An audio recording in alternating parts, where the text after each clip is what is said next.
ఈ డిజైనర్ తన కాలేజీలో చదువుతున్నప్పుడు సరదాగా చేసిన ఒక యాప్తో 4 లక్షల కోట్ల పైగా సంపాదించింది.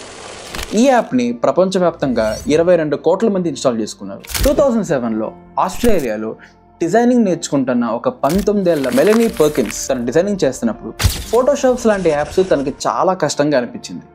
అప్పుడు తనకు ఒక థాట్ వచ్చింది, ఎందుకు డిజైనింగ్ని సింప్లిఫై చేసి ప్రతి ఒక్కరు ఈజీగా వాడేలాగా, అలాగే వాళ్ళలో ఉన్న క్రియేటివిటీ బయట తీసుకొచ్చేలాగా ఒక యాప్ క్రియేట్ చేయకూడదు.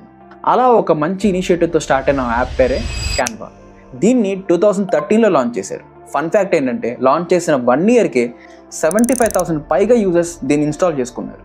Social media campaigns and user generated content స్ట్రాటజీస్తో క్యాన్వా యొక్క పాపులారిటీ రోజు రోజుకు పెరిగిపోయింది. ఎంతలా పెరిగిందంటే 2020 కల్లా క్యాన్వా 49,000 crores పైగా సంపాదించింది. క్యాన్వా ఇండియన్ మార్కెట్ని క్యాప్చర్ చేయడానికి తను వాడిన బ్యూటిఫుల్ స్ట్రాటజీ ఏంటంటే ఇండియన్స్కి పర్సనలైజ్డ్ టెంప్లెట్స్ ఇచ్చేసింది. Like wedding invitations, festivals, celebrations, Canva వాటన్నిటికీ సపరేట్గా టెంప్లెట్స్ అనేది ప్రొవైడ్ చేసింది. ఇండియాలో క్యాన్వా వాడుతూనే సంవత్సరానికి 66 crores ప్రాజెక్ట్స్ అనేవి జరుగుతాయంట. ఫైనలీ మీలో ఎంతమంది క్యాన్వా యూస్ చేశారో ఈ వీడియో లైక్ చేయండి.